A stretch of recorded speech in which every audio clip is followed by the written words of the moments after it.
Hi everybody, this is Colin Sandberg from Backbone Performance again. This is the second webinar in this series. I feel like it's a little bit more professional to call it a webinar instead of a video blog, so we'll see what you think. Maybe some of these will fall more into the webinar name and some of them vlog is a little bit more appropriate. This is a little bit about me, some basics. Got a lot of experience, 10 years coaching, 17 years racing. I am the owner and head coach of Young Medalist High Performance, also the race director for Young Medalist Team Rothrock, in addition to Backbone Performance, which I am the head coach and owner of. A little bit about Backbone Performance. We do personalized coaching for cyclists of all levels, and I like to say that we help athletes reach the next level.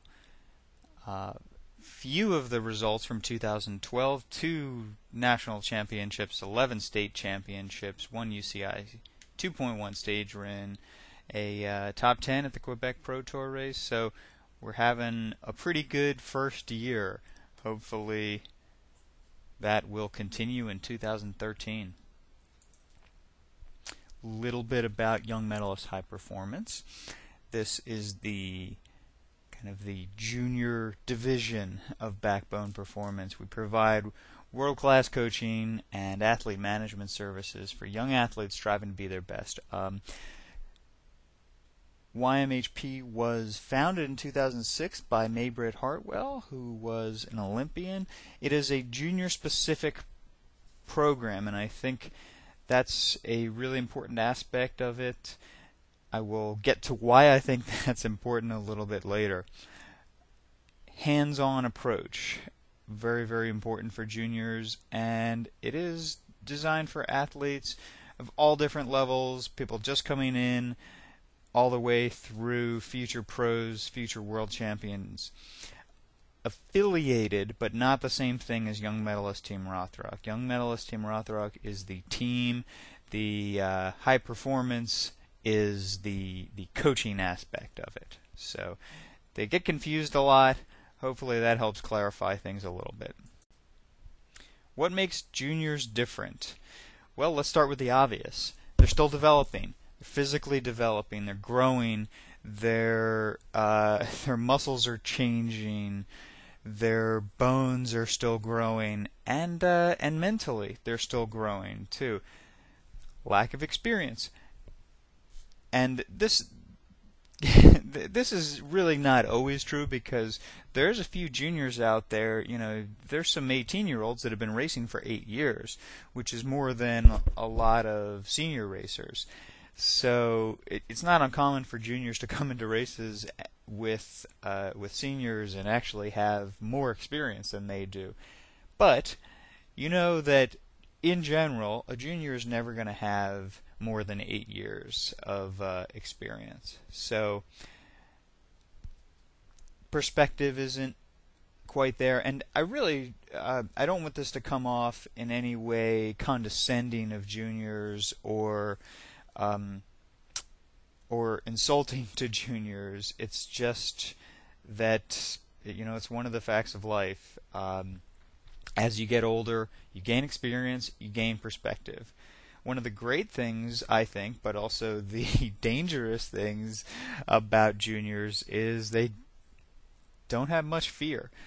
I've always noticed working with adults, working with older racers, they've spent a long time developing fear, and you need to find ways as a coach to help them break that fear down, to help them let go a little bit.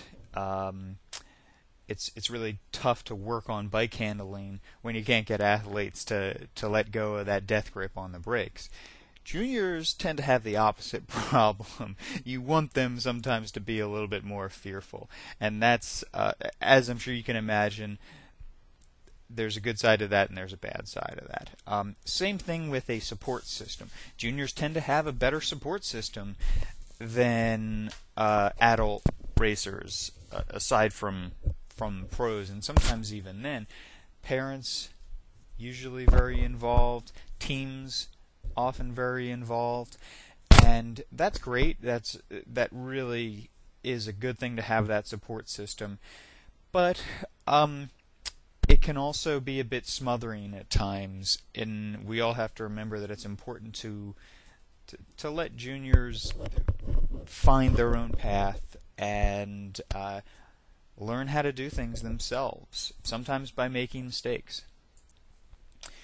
So the goals, what I want to accomplish in this presentation, I want to first outline the steps for juniors to getting involved in the sport. I want to identify some of the resources available and how you might go about finding those resources. Point out some of the different paths to success for juniors. And I really do want to emphasize that there is more than one way. There are lots of ways to do this. There's no right and wrong answer here. And I want to make some tips for avoiding some of the common mistakes that juniors and new riders in general may make. What I don't want to do, what I'm not going to do in this presentation is I'm not going to go through every single detail of everything. That would just be way too overwhelming, and there's no way I can cover every aspect of this. So kind of want to give a real brief introduction, just like the title suggests, to the sport, how to get involved, and so forth.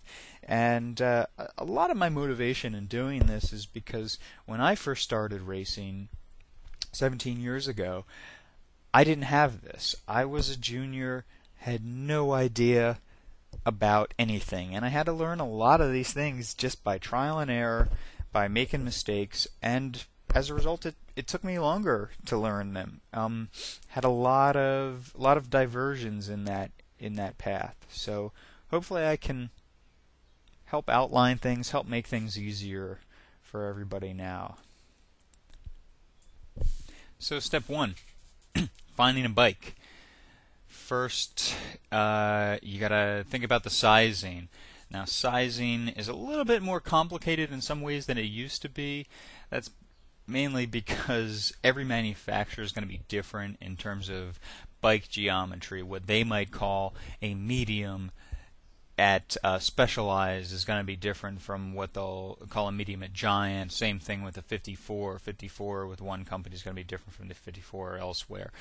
So you really gotta talk to an expert, or you gotta look into it in much more detail. On the other hand, it can be a lot easier than it used to be because bikes are more adjustable, there are more customizable components, so they fit a wider range of people. There's more that can be done on a bike fit side.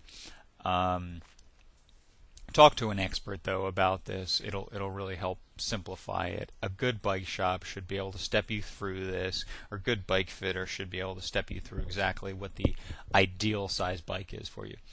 700C versus 650C wheels. These are the two standard sizes with bike wheels, and the vast majority, at least of road bikes, have 700C wheels. So in general, stick with the standard if you can. 650C wheels are used on smaller bikes typically, and chances are if you're under, let's say, a 5'2", rule of thumb, you will probably find you'll fit better, the geometry will be a little bit better, the handling will be a little bit better on a 650C bike. The problem you have there, of course, is that it's not really standard. You're not going to find much of a selection in wheels or tires, and if you're at a race and it has neutral service and the neutral service car gives you a wheel, well, they're probably not going to have 650 wheels.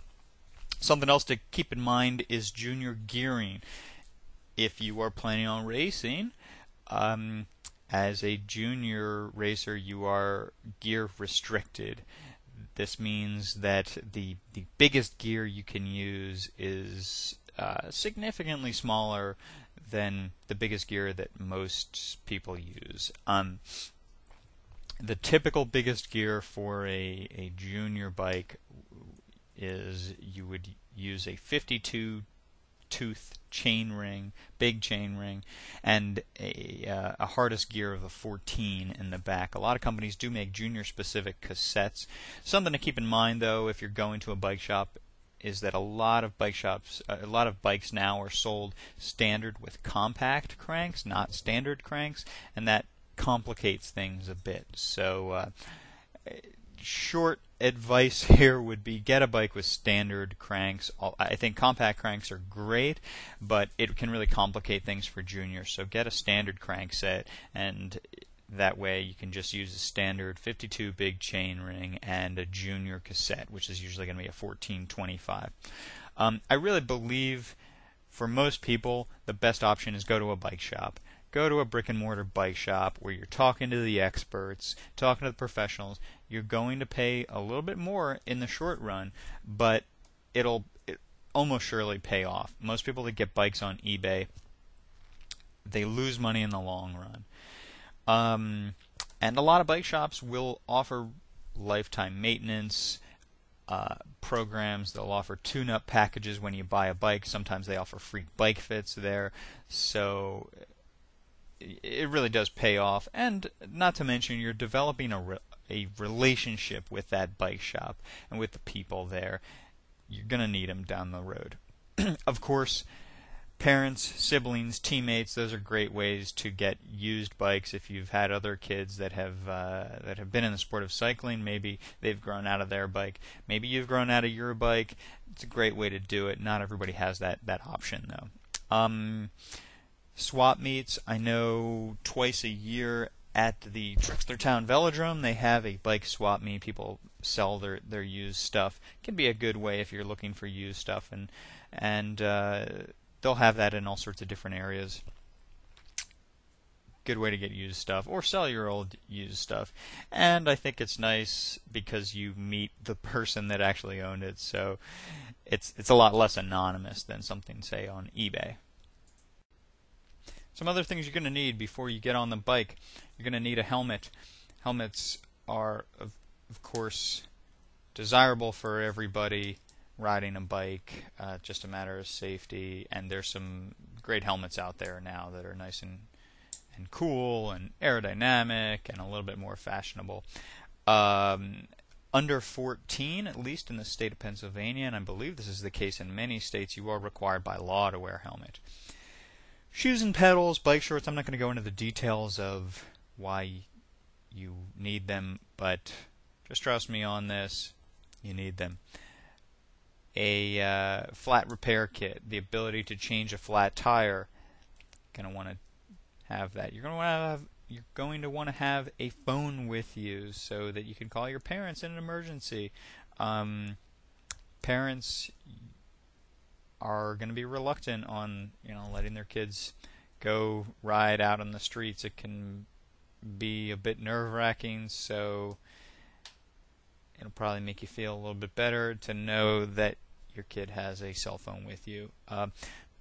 Important to carry your ID and or emergency contact info. This picture in the lower right-hand corner is a product called a Road ID, and that'll have your name and emergency contact info, blood type.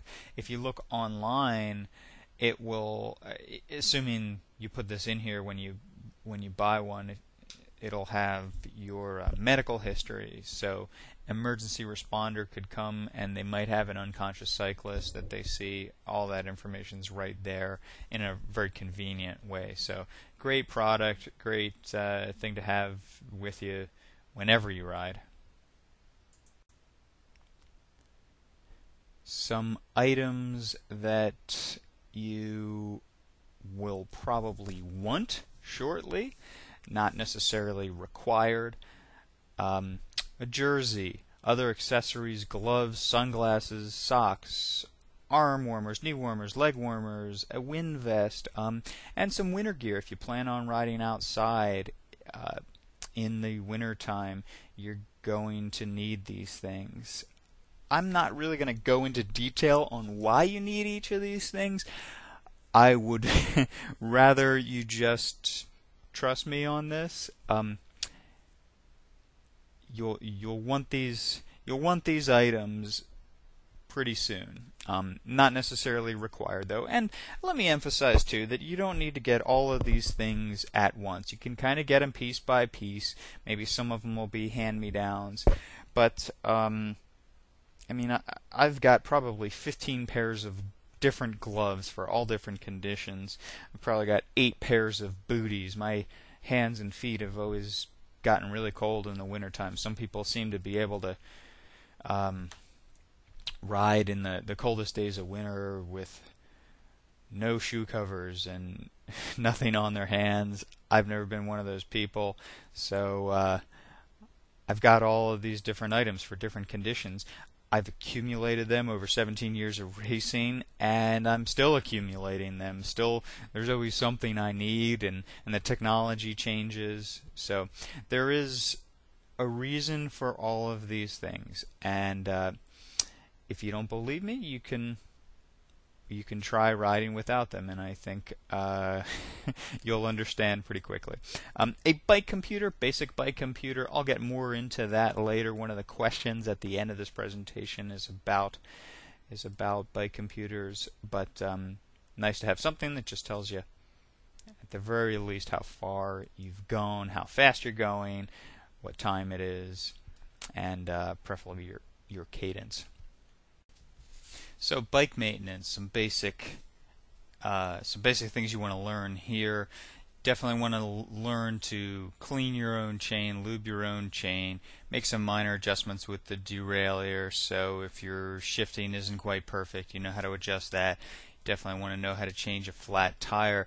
This is really easy for a lot of people, I'll say in general, but especially juniors, to kind of get lazy, let their parents take care of it, and then you can get stuck sometime out on your own. Some common items that wear out that you want to check for, you want to know how to check for. Brake pads, for one, they do have wear indicator lines on there. You want to pay attention to, so you don't end up in a bad situation. Chains, typical 10-speed chain actually only lasts about 1,000, maybe 1,200 miles. They do make wear indicator tools, which is what you see here in the bottom of this slide. There is a wear indicator tool, so really simple tool, could be a good purchase. You don't want to run into a situation where your chain and your cassette don't match up. Chains and cassettes wear together, so if let's say you're bad about replacing your chain, you let it get worn out, your chain is also more worn out, and then you put a new cassette on there, let's say on your race wheels. First pedal stroke you take in a race, your chain's slipping, you're out of the race before it even starts. You don't want that. Tires, of course, worn tires, more chance you're going to get a flat tire, more chance you're going to crash, something's going to happen. Especially if you ride indoors a lot, your tires tend to get squared off, as it's called, or if you ride in the city like I do, you run over a lot of broken glass. You want to check for that. And last but not least, cleats. This picture you see here in the lower right hand corner is a very worn out cleat. Worn out cleats can get thin, they can snap off accidentally, possibly in a sprint, and also just from a bike fit standpoint, a worn out cleat could cause knee problems when you get a lot of play between the cleat and the pedal interface. Bike fits. This picture, by the way, is a picture of me doing a bike fit on somebody that was in the New York Times. So I haven't been in the New York Times a whole lot, so I like to throw the pictures in there whenever I can. Very, very important, especially for juniors. You can prevent injuries, mainly overuse injuries is what we're talking about here, but it's also a matter of making things more comfortable and enjoyable. If you are uncomfortable and you're miserable on the bike, you're not going to want to keep riding. We want everybody to keep riding and enjoying this sport. It can also be a matter of bike handling. If a bike is not set up right for you, it's not going to handle properly, and it potentially won't be safe. It's going to make you more efficient, more powerful. Something to keep in mind is that if you are still growing, Obviously, a lot of juniors fit into this category. This is something you want to really check regularly. And it doesn't mean you're going to need to go back in and get a full 3-hour bike fit every time you grow, a couple millimeters. It just means if you're growing, especially if you're in the middle of a growth spurt, you want to be paying attention to how fast that's happening and act accordingly. If you know you've grown a couple inches in the past 6 months, then I'd say every week, every 2 weeks, record your height, and you're going to have to adjust at the very least your saddle height really pretty often, and then come back in for a fit follow-up. Good bike fitting services, they will give you fit follow-up appointments as part of it.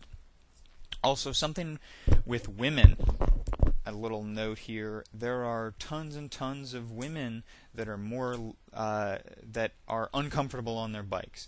And I think there's a lot of reasons why there are more men in the sport of cycling than women, but this is one we can pretty easily avoid. Unfortunately, the bike industry, most bike products are designed for men, designed by men. So the amount of good women's bikes, women's saddles, women's products out there, they're out there. People are starting to realize, if nothing else, women have a lot of buying power. So they're creating new products, better products for women. But it's still, unfortunately, an industry that's designed around men. Would really recommend going to a professional bike fitter. This is an area where there's a big difference. Somebody who is a pro bike fitter, they will have looked and seen many people before, and that's what's important. Just having the eyes for it, being able to identify things. Learning how to ride. Notice I don't say learn how to train here.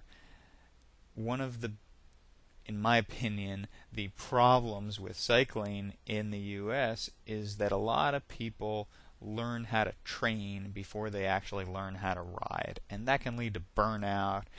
And it's just not as fun. It's not as social. So I really believe, especially for juniors, important to learn how to ride your bike, learn how to enjoy it, and love the sport. Of course, like I said, a lot of juniors getting into cycling because parents ride. So that would be the first step. Take a ride with your parents, take a ride with your kids. There are junior-specific programs out there. Of course, Young Medalists is one of those.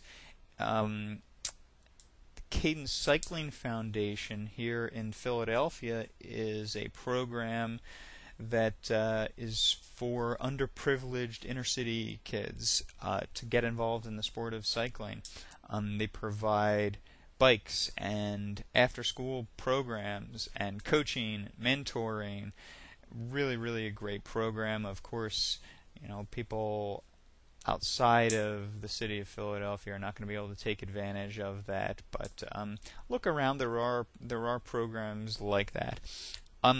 Air Products is a program that they offer at the Lehigh Valley Velodrome that is a way to learn about track racing. Again, they give you bikes. They've got a really great program going, great set of coaches there. And if you have a track nearby you, a velodrome, not everybody is quite so lucky. But for those of you that are close to a velodrome, there are a lot of programs out there like that too, where they'll give you a bike to try out, they'll offer you coaching, and everybody you're in the program with is a new rider. Some areas of the country, this is more popular on the West Coast, and this is more popular with mountain biking because of liability issues, but there are a number of high school cycling leagues. And last but not least, there are a lot of teams out there. There are good things and bad things about this. Not every cycling team has a junior segment of their team, and I really do think it is valuable for new juniors in particular to be riding with other juniors.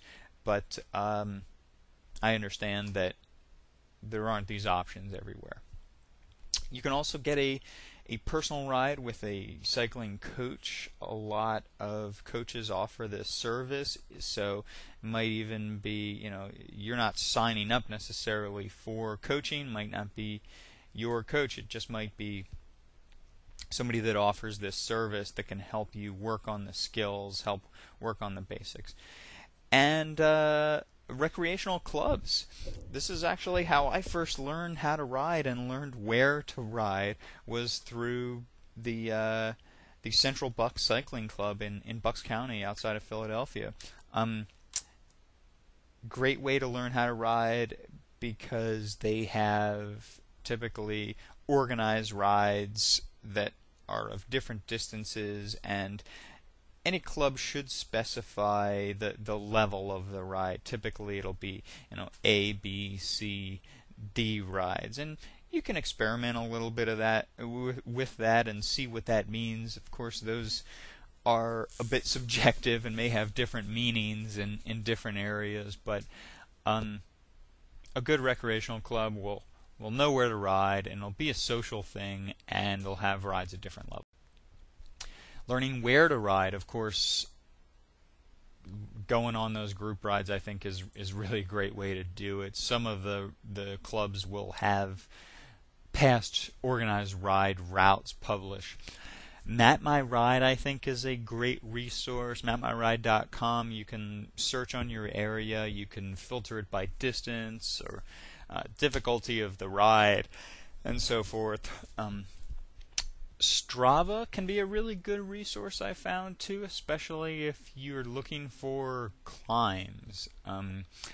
I will a lot of times have athletes that say, hey, I'm doing this business trip, or I'm doing this training camp out of town somewhere I don't know the routes, I don't know where to ride, and especially if they're doing a workout that might be, say, hill repeats of a certain length, you can search on Strava for a certain climb, often identified as a segment there, and that'll be on there. You can find exactly what you're looking for.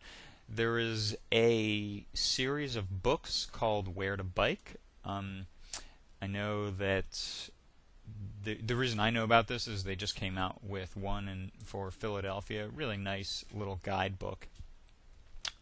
You can check out their website, wheretobikeguides.com.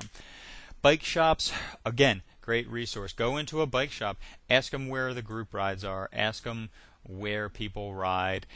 Some of them will have bike maps. I know in Philadelphia here, the Bicycle Coalition of Philadelphia has a really good bike map of the city of Philadelphia and the surrounding areas and the suburbs. It'll tell you where the bike paths are, where the bike lanes are. It'll color code the roads for this is acceptable for riding, this is a great riding road, and this is a road you want to stay off of because of traffic.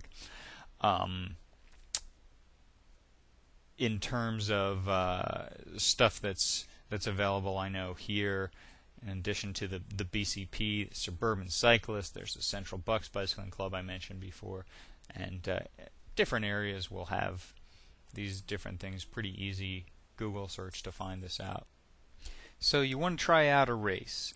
First thing you're going to need to do is get a license. Most races in this country are USA Cycling races, sanctioned races, so you're going to need a license. You can go to their website, usacycling.org, to get a license, or you can pretty much go to any USA Cycling race and fill out an application there, or if it's something you just want to try out once, get a one-day license. Finding races, here on the East Coast, almost everything is listed on bikereg.com, so it's a good one-stop shop for races, and most sanctioned races are going to be listed on usacycling.org too. Different types of races within the road umbrella. You have road races, criteriums, time trials, stage races, which are kind of a little bit of everything. Road races is your traditional type road racing that everybody thinks of, the Tour de France or Paris-Roubaix or something road race. Criterium is usually a 1-mile circuit, possibly in a downtown area, city block, shorter, faster, lots of turns. We have a lot of them in the U.S. Time trials, it's a race against the clock. Everybody's on their own, usually staggered 30 seconds, 1-minute intervals, and the lowest time wins. Most track events are separated into endurance events, which tend to be the scratch races, the points races, the missing outs, and the sprint races are shorter, more explosive, usually one big effort type races. I'm going to be concentrating on this presentation really pretty much on road and track. A lot of things apply, especially with mountain biking, to other disciplines, especially with cross country and endurance mountain biking, cyclocross, but not so much with when you get into BMX, trials, gravity events, downhill mountain biking. Grand fondos are kind of in the gray area. This is a discipline that's been getting really, really popular lately, as you have these grand fondos, but it's kind of in the gray area in between a charity event or like a cyclosportif recreational ride and a real race. Whereas if you are doing a charity ride, if you are doing a cyclosportif, those are clearly not races. Not to say people don't get a little bit competitive with their buddies sometimes, but it's not like you have a winner. Racing categories. When you get a license, men start as a Cat 5, women start as a Category 4. You can upgrade to a Cat 4 based on experience alone. I think it's 10 mass start races, meaning mass start, not a time trial. Upgrading to the higher categories, you need to have the results there. And they need to be in qualifying races. By qualifying, I mean there's a certain number of people that need to be in them, or a certain distance, or both. Now, a lot of junior races are not going to be category dependent. It may be age dependent, meaning it may be they'll have a 10 to 12 race, 13 to 14, 15 to 16, 17 to 18 race. And that age, by the way, is not your actual age. It is your racing age, which is your age as of December 31st of the current year. So you may not turn, let's say, 17 until December this year, but your racing age for this year would be 17.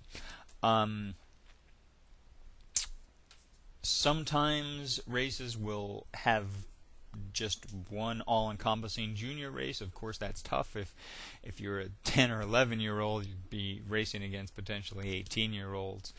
But some of them break it more down. The other tough thing about junior races for a new racer is, that junior that is at the top of the race, or the juniors that are competitive for the win there, could have been racing for a number of years. They could be Cat 1s, they could be national championships, and this could be your first race. So it can be tough in there. And most juniors will do a combination throughout their seasons, a combination of category races and age group races, junior specific races. Keep in mind, although most junior races don't have a category requirement, if you want to do national championships, there usually is a category requirement. That is different for each age group, and it's different for men and women. So if you're interested in doing that, make sure you check out the requirements before you register. Internationally ranked races, or UCI races, you have to have an international license, and that's pretty simple to get. It's just another fee you need to pay to USA Cycling, but keep that in mind. that you do need to get that. All right, step 4, you got to train. Yeah, if you want to get better at anything, you have to train, you have to practice. And I do want to emphasize here that it's very important to keep it fun. Training should be fun. Training should be a way to help keep it fun. People that just kind of wake up and they ride how they feel. If they feel good, they ride hard, or they feel like going out for longer, they do a longer ride. Often they have unpredictable fitness. They get burnt out eventually, or they're peaking at the wrong time. Very important not to get too specific too soon. Try out different things. That's one of the great things about being younger. You can give everything a little bit of a try, and if you don't like it, you don't keep doing it. But people, I find, try to classify themselves way too soon. They start saying, "Oh, I'm a sprinter," or I can't climb," or "I'm a climber and I don't like sprinting," or "I don't like doing crits," or something. Well, try everything out, and don't make yourself too specialized too soon. I think the more areas of the sport that you're involved with, the better, the more opportunities you will have. I think that group training sessions are really, really important for junior racers, junior cyclists. Get involved in these training sessions, whether it's part of a coaching program or if it's just riding with your teammates. Really, really important.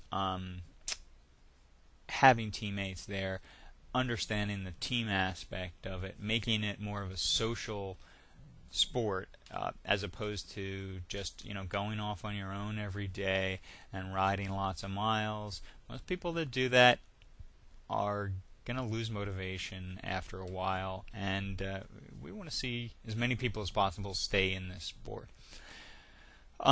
Working with a coach can help you get a lot of great guidance here, and that guidance will be personalized when you work with a coach. That's what you won't get from writing a book.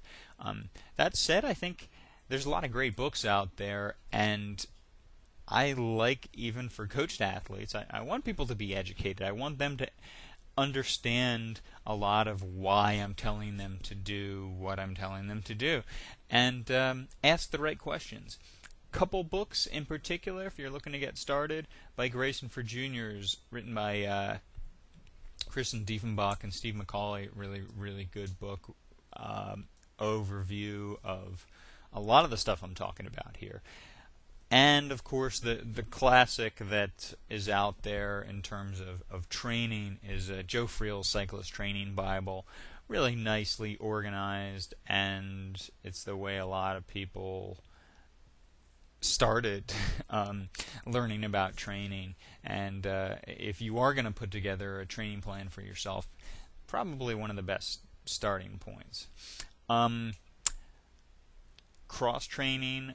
The webinar I gave last week was about cross-training, but I do think it's important to do things off the bike, not exclusively riding your bike, especially as a junior.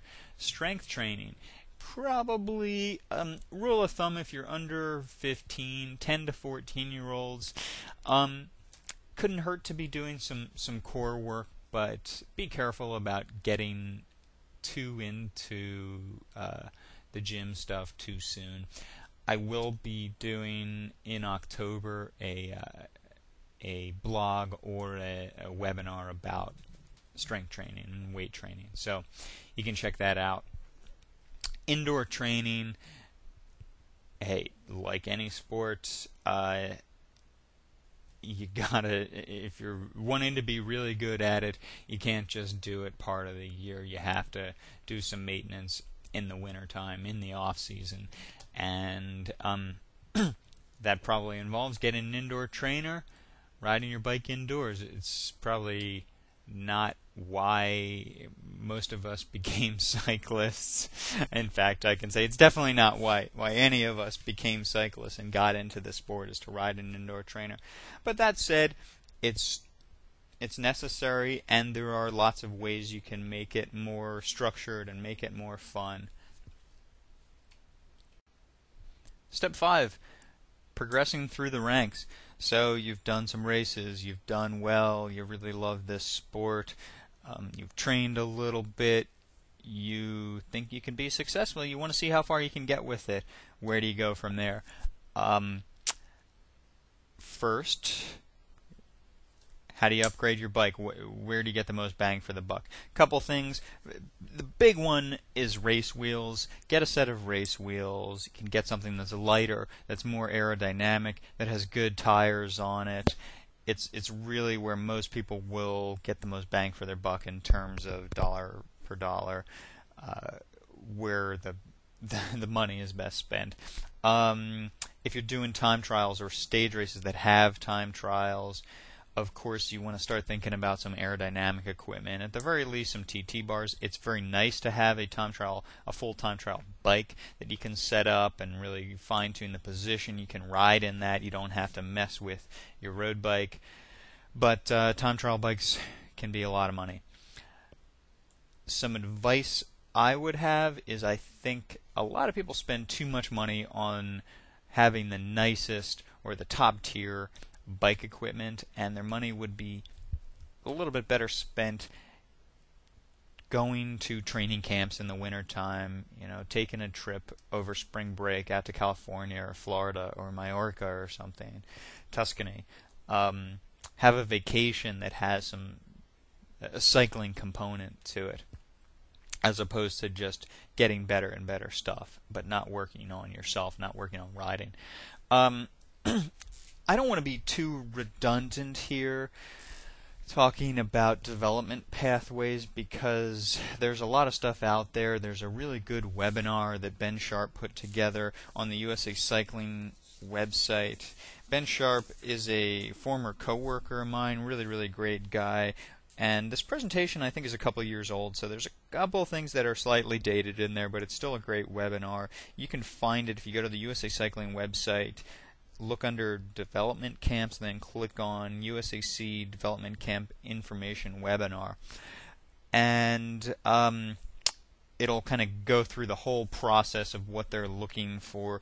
It's going to talk about what those development camps entail, and what you really need to do to get to the next level, to get on the USAC proverbial radar, to get selected for the national team, the big camps, the European racing trips, the European residencies, and World Championship teams.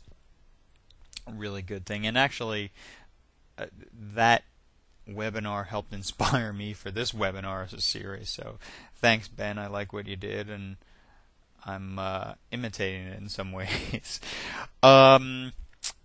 I think just a couple things that I will say about that, though. First, the results have to be there. There's really no way around it. If you're trying to get on the national team, you have to be doing the big races, and you have to be getting results there. Just going to a development camp and letting them know you're interested, kind of putting yourself in the talent pool, it only means so much without the results. I think those are good to do. Those are really well done camps. The one in the Mid-Atlantic here has been put on for the last, I don't know how many years, by Ray Ignash. Really does a great job. Has a road component as well as a track component. Can take advantage of the track here. And can kind of give you a really good idea of what USA Cycling is looking for team selection and what they want to see out of their racers. Being on the national team going to these European races with them. That's a really good kind of fast track way to do it. But I want to emphasize it's not the only way to do it. And I'll talk more about that later. Junior World Championships. Ben's presentation talks about that, but there is a whole qualifying procedure that you can look at. There's different levels of sponsorship from USA Cycling that it gets complicated. So read through that whole procedure if you're interested, and feel free to send me any questions because I've been through this enough times. There are a few really good under-23 teams out here. U23 racing, unfortunately, is not that popular in the U.S., but very, very popular in Europe. In the U.S., the big U23 race you have is national championships. And if you want to be a pro, and you can choose one race to win, that would be it. To get a step closer, you're pretty much guaranteed a pro contract if you win U23 national championships. That said, year after year, most of the people that win that race have been racing in Europe, and there's no accident. Collegiate racing. There are tons and tons of collegiate cycling programs out there. Most of them are clubs, are cycling clubs at the universities. Some really good, successful programs, but there are only a handful of schools that offer scholarships and that have cycling as an NCAA sport. My advice would be don't choose your school just for cycling reasons, even if they have a great program, even if they're offering you a bit of a scholarship. Now, maybe it's a good tiebreaker, but there's lots of ways to get it done. Even if you go to a school that has no team to speak of, it is not that hard to start one yourself. It's nice. It's nice to have that option. The collegiate racing scene. It's a great way to get involved with the sport initially, but it's also a great way to do some early season racing. And collegiate racing, especially when you go to national championships, is very competitive. Okay, so here's a few tips. Now, I could go on all day about different tips and specifics. And of course, if you have questions about anything, send them in. But just some of these are specific just not to juniors, but for new riders. First, pay attention to how much you're drinking and eating. It is really incredible, especially in the heat, how much you need to drink. And you burn calories pretty quickly on the bike, and you're not necessarily getting hungry. Cycling, it's actually a lot easier to eat and drink than a sport like running because you're not bouncing around constantly. So your ability to take in calories and take in fluids is a lot greater, but it's something you need to practice. Unfortunately, most people learn this the hard way by what we call bonking, completely running down their glycogen stores, and you don't have to bonk too many times to realize it's not very fun. It's not something you want to do regularly if you can avoid it. And the way you avoid it is you eat enough. My rule of thumb for racing or high intensity exercise is aim for 350 calories an hour. Do the math, figure out what you tolerate the best. Keep in mind there are a lot of products, or there's a lot of foods that may taste better to you when you're just sitting around. They may not be feasible when you're riding the bike. A lot of people say, oh, I really like peanut butter and jelly sandwiches. Well, it's hard to choke down a peanut butter and jelly sandwich when you're actually on a bike ride. And something like a Snickers bar, well, that may be a great snack, but it may be melting in your pocket pretty quickly and not really feasible for eating that on the bike. Another big tip here, when it comes to mechanics, when it comes to a bike fitter, when it comes to a coach, you get what you pay for, typically. I know that this is an expensive sport, and there is no shortage of ways to spend your money, but it pays to spend a little bit of money on having a mechanic that you trust. It pays to get a good professional bike fit.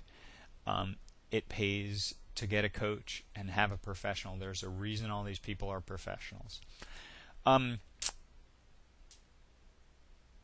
Looking for ways to spend money.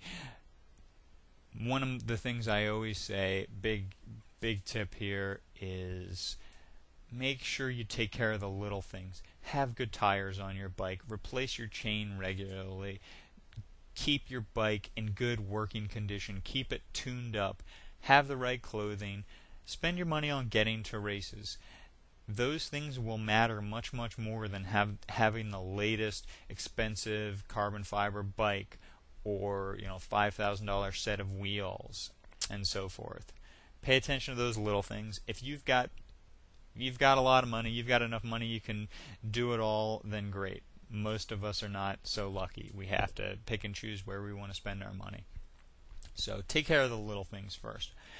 When you're choosing a team, a lot of juniors are offered opportunity. Every team wants to have juniors typically. It makes them look good that they're supporting the sport. And they genuinely do want to help out people that are just getting into it. So you will find teams and programs that are able to offer you a lot of stuff. Free bikes, free clothing, free entry fees. And that's great, but in my opinion, you should join a team because they have the same goals as you. Their goals as a team really fall in line with your goals as an individual. And I also think that having a race director there, having somebody who is paid to be the team's race director, their director sportif, somebody who can give you guidance and help organize the team and races is incredibly important. And like I said, you get what you pay for. There's a lot of people that do this as volunteers, and that's really nice that they're volunteering their time, but they're not professionals. They have day jobs, and they're not going to be able, when their jobs get busy, to keep doing all that stuff. Being able to be efficient, saving energy in races is just as important, possibly more important in a lot of situations than how much power you can put out. So this is not just one of the big problems people have when they first start in the sport is they think of it just like a running race or even like a time trial on the bike.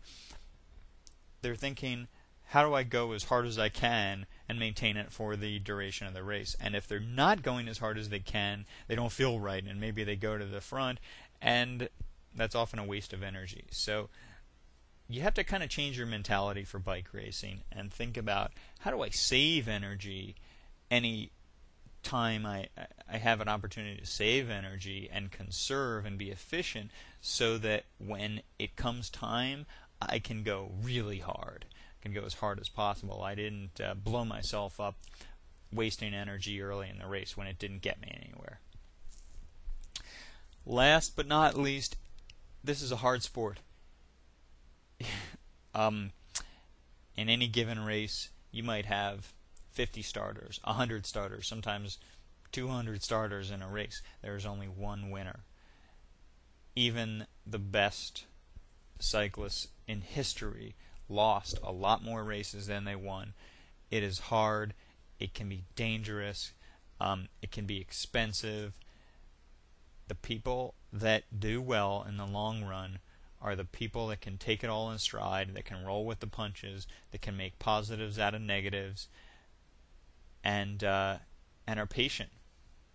So it really does take a lot of patience to be successful in this sport. Finding your own path. So getting results early on when you're really young, getting in these talent ID programs, going to the development camps, getting on USA Cycling's radar, making the national team. That's great. It is a fast track way of getting there, but it's not the only way. Don't sacrifice your education. I've got a couple athletes who I will kind of mention here that I think are great examples of this. One of them is he has a full scholarship at Swarthmore, and he's also a pro cyclist. Yeah, he's got to miss a couple of the early and late season races because of his school, but he's going to have a lot more options than somebody who dropped out of school to become a pro. And he's making it work. He's not having to sacrifice his dream of being a pro cyclist, and seeing how far he can get in this sport. Just because it's not an either-or thing. We've got another guy who graduated last year from University of Pennsylvania, magna cum laude, great education, didn't sacrifice anything. He's a pro cyclist this year. There is more than one way to get to Europe. Even if you're not on the national team, you can still do it. It's maybe a little bit more difficult to get to the big races, but if you go to Belgium, there are races every day of the week. It costs you €5 entry fee. I know lots of people who have gone as amateurs, gone over, raced a lot of the kermesses in Belgium in particular, but all around Europe. Just kind of rented an apartment with a buddy for a month or so. So you don't have to be on the national team to get there, to get that experience. At a certain point, you may be in a situation where hey, I have to go race in Europe if I want to continue to progress in this sport and get better and do bigger and bigger, harder races. You can do it if you want to. And maybe if you're in school, maybe there's a way you can do a study abroad program in Europe. Look for creative ways, lots of ways to do it. And like I was saying before, you got to be patient. Cycling is a sport you can and should be able to participate in your entire life. It's not about getting the results before you're 18 or you're just going to quit. That would make me really sad, or it does make me really sad when I see that. Okay, so obviously I am already spending more time than last week, not doing a good job of keeping this brief. So let's get to the questions finally. Question number 1, my son is 14 and I want to buy him a bike. He's 5'7" right now, but still growing. Should I buy him a 52-centimeter frame that will fit him now, or a 56 that will probably fit him a year from now? So a lot of you were probably thinking, what? That are new to this sport, not familiar with the different sizes. Let me just give you a brief rundown. Typically, this is not always going to be true, but typically 52-centimeter frame should fit perfectly somebody who's 5'6" or 5'7". And a 56, your typical 56, probably the ideal range there would be 5'10" to 5'11". So this person's saying, okay, my son is probably going to be in that range a year from now in the middle of a growth spurt. This is a tough question to answer, and there are a couple different ways I could answer this, but what I would say is, in general with cycling, we say ride the smallest bike, or err on the side of smaller if you're in between. Smaller bike is going to be lighter, it's going to be stiffer, and it's going to be more adjustable.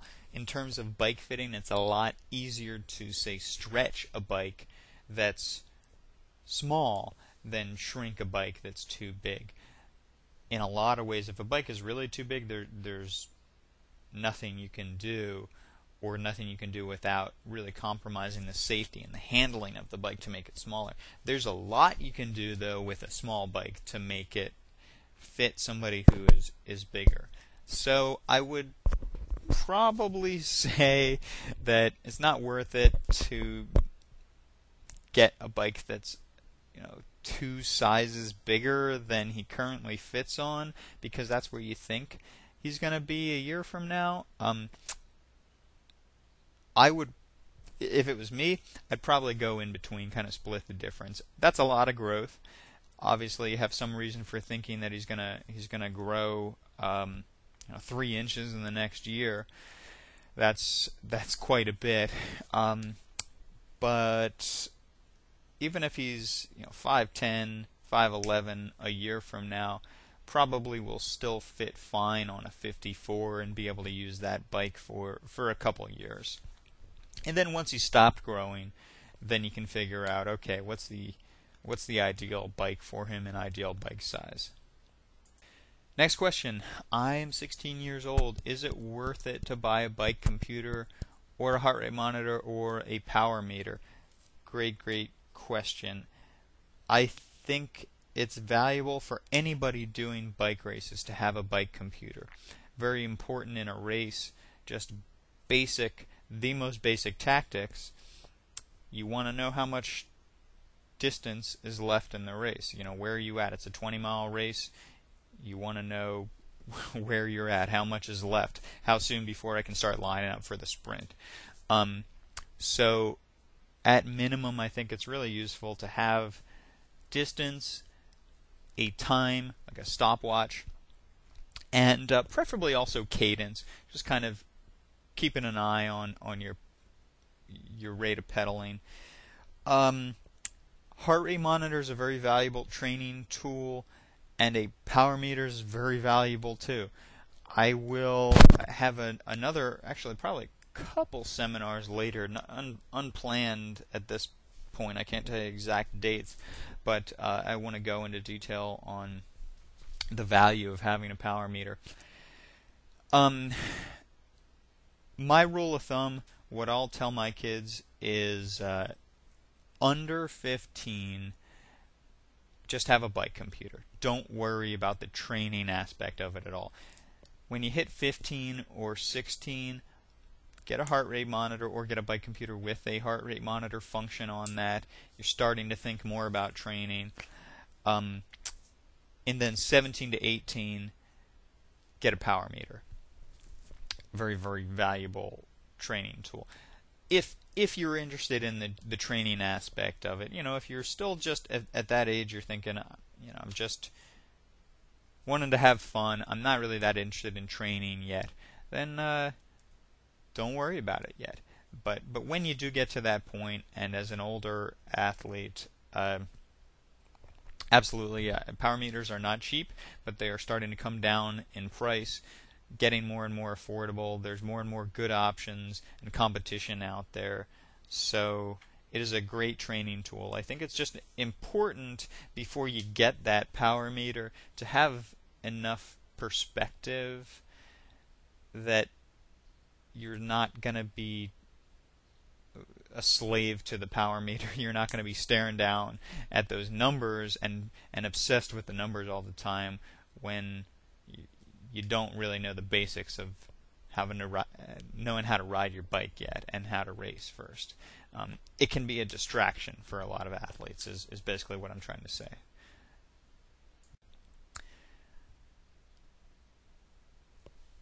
If I don't make the national team by age 18, should I just give up on my dream of being a pro? I kind of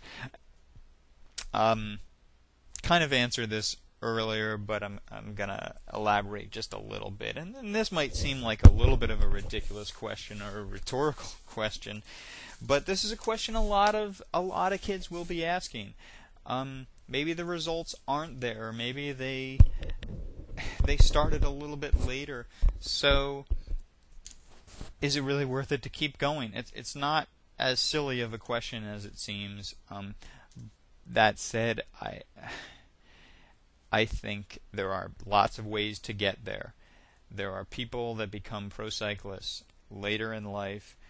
There are some people that develop really quickly and then plateau. There are some people that develop really slowly but steadily. And you got to have patience. And you got to have even more patience if you're not on that initial fast track.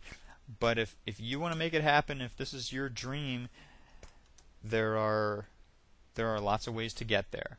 So don't give up, be patient, but at the same time, don't sacrifice your education. That's my big advice there. Okay, last question. When I read about cycling in the news, all I hear about is doping. I am not sure I want my child in a sport like that. Is it really as bad as it seems? Obviously, this comes from a parent, and totally reasonable question. Short answer to that question is no, it's not nearly as bad as it seems. Cycling is probably cleaner now than it has ever been. That may be difficult for an outsider to believe, especially with all the stuff in the news lately about Lance Armstrong. But there's a bit of a delayed reaction with that kind of stuff. I mean, remember that Lance Armstrong's been retired now for a few years from cycling, and the Tour victories that he's having taken away, I mean, we're talking, 99 through 2005. So, bit of a delayed reaction, and things have cleaned up. It has gotten better.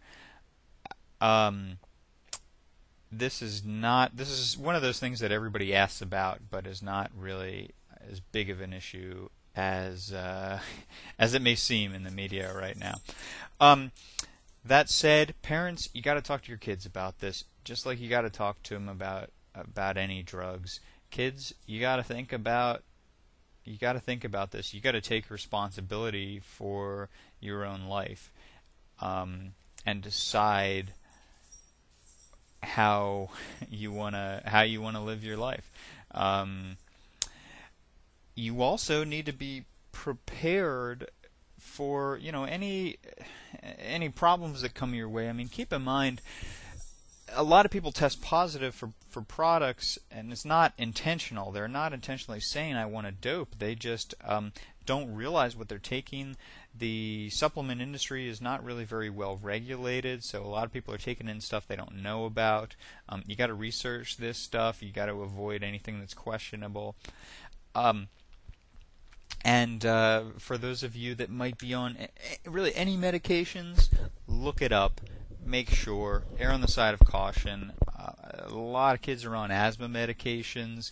If you are, look it up. There's a lot of asthma medications that are restricted substances, and so if they are, you're going to need to get what's called a TUE, a therapeutic use exemption form, signed by your doctor, filed with USA Cycling. Otherwise, you could risk testing positive for something, and that's the last thing anybody wants, is for a kid to have the best victory of their life, win national championships, and then have it taken away because they didn't get a TUE for their asthma meds.